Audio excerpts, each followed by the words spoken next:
not everything is just black and white. Everybody wants to pick, hey, Brock Purdy, he went 8-0. That should be our starter. Or, hey, Trey Lance, they can say he sucked. They can say, they invested a lot into him. I think it all factors in. But like I said, it factors in. There are factors to these things. There are reasons why maybe there might be smarter decisions at quarterback rather than just naming a starter here or, just picking a guy now and sticking with that guy. I think that in OTAs, I saw videos,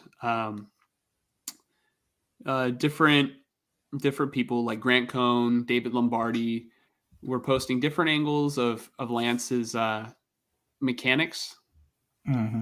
and they look much more refined. Did you see the video I sent you? I actually did, and I can watch it right now though on Twitter. Yeah. Hold on. Should I just pull it up? Do it. Okay. All right. Let's see here. All right. Let's see here. I have this. Let's analyze. So Steph Sanchez, her is at Steph 49K. She's a great content creator, by the way. So you guys should go check her out.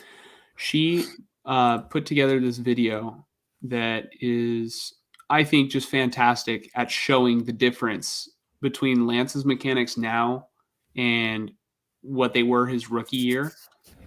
And here, let me go ahead and share this window with you. Hopefully, I don't get exposed or anything. Not that I have anything that would be expose worthy.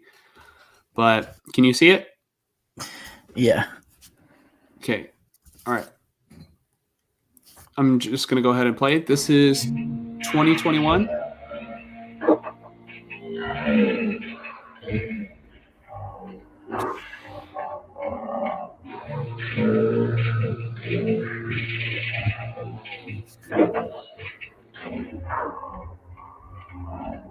So much more compact, in my opinion. I'm not an expert on mechanics.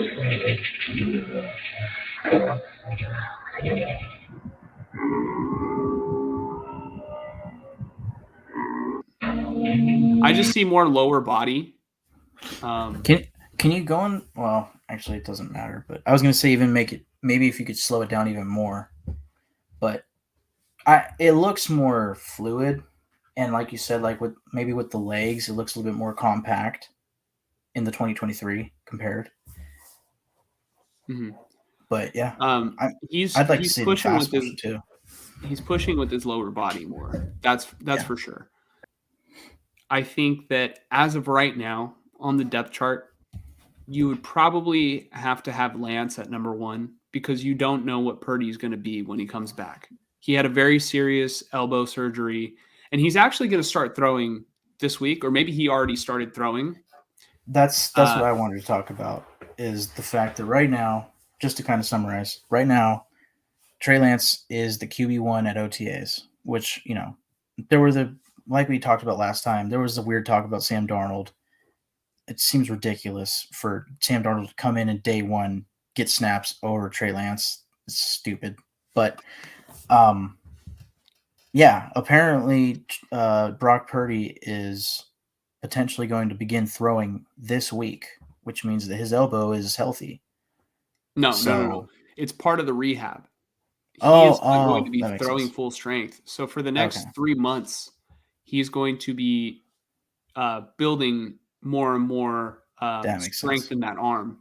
Right. So but he's going to be throwing, but it's not going to be like, I don't think he's going to be doing the team drills and everything like that. So he'll probably just be on the side rehabbing and throwing the football and trying to build his arm up.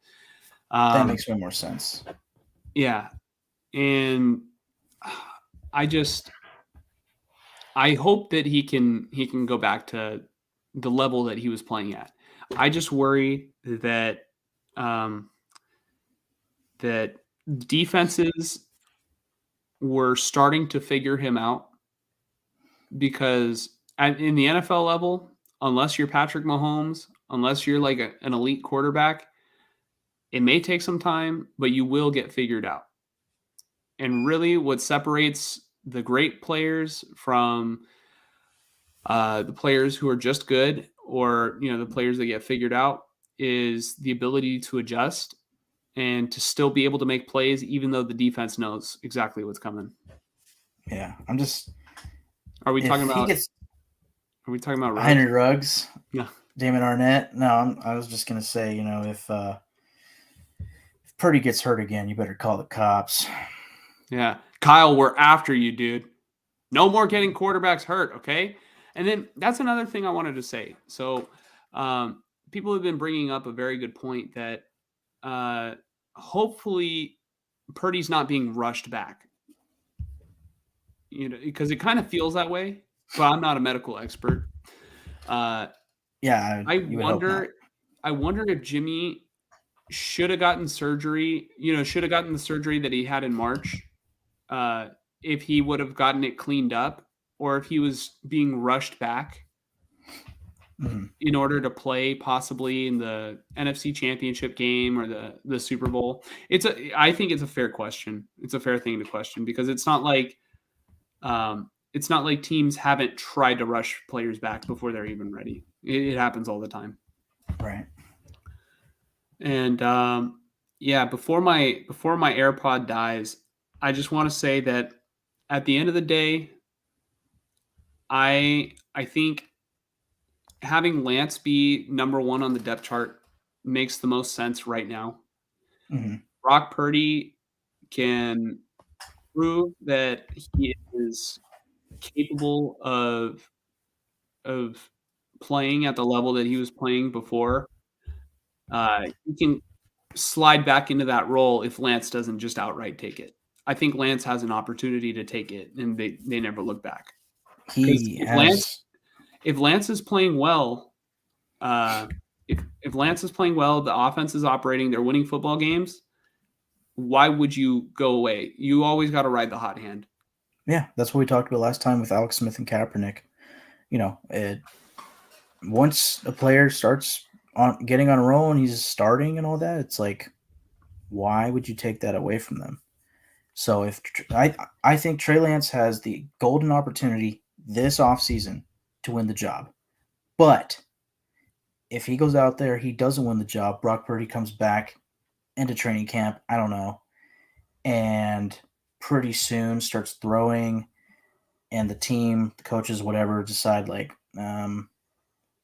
he's clearly still got it or whatever, or maybe you give Trey Lance week 1 and 2, and at some point, maybe week 2 or 3, Brock Purdy comes in and the same thing happens where he just goes out there and slings it.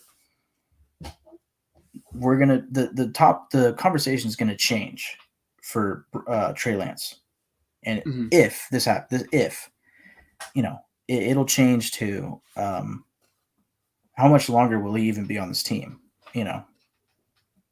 Because at that point, if Brock Purdy wins the job back from Trey Lance, because I think Trey Lance is clearly getting an opportunity to get the real head start this offseason. But if Brock Purdy still goes out there and earns the job from him, it's Brock Purdy's team. Mm-hmm. I just want to say something quick. So this is going to be news, whether it be this week, next week, whenever it's going to come up.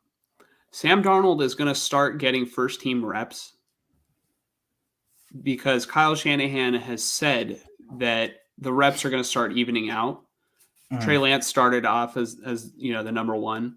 So people are going to spin it as if Lance is losing the job. But no, this is just part of Shanahan's plan. Right.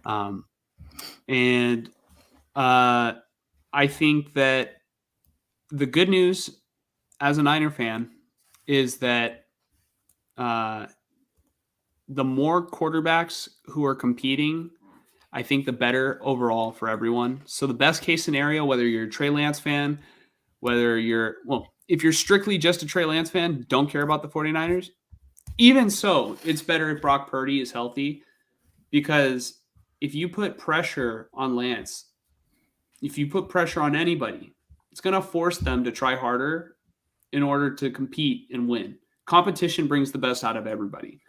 So it's the way the Niners' history has always been. And the same could be said about the Raiders if we want to wrap this up. Like, as far as Garoppolo goes, right now it is brand new rookie Aiden O'Connell, and it is, I don't know why I'm forgetting his name. Brian Hoyer. Brian Hoyer. Definitely for all of OTAs. Like, we're not going to have our starting quarterback. So, I'm not trying to switch it back to the Raiders, but just, as far as for competition's sake and all of that, it's best to have those quarterbacks out there. Just imagine we can look back at like these videos, and as all Niner fans can look back at this offseason and previous seasons and off seasons relative to the quarterback. If you guys go to the Super Bowl this year, coming out of all of this uncertainty, I mean, you guys are in a nice scenario in the sense that you have two guys that are clear-cut options, whereas right now the Raiders have no options other than Jimmy G. You have two guys that can definitely do it, in my opinion. At least Brock Purdy has proven it. Trey Lance has the tools, and I think if he is getting more refined and all of those things, he can go out there and he can do it for sure because he has the talent, the capabilities. It's just a matter of doing it on the field. But what a story it would be if you guys did go to the Super Bowl this year. I don't want to just go. I want to win. I've seen them go a couple times now. It hurts. Okay, it hurts a little less than the last, but it. I just want to see them win a Super Bowl, dude. And same for the Raiders. Not only that, I'm really intrigued by just the talent. Well, honestly, I'm intrigued by both Lance and Purdy's story. Whoever does it, I would be happy for whoever. But oh man, what I would give to have an MVP quarterback, it would just be fantastic to watch. Yeah, actually, you know what?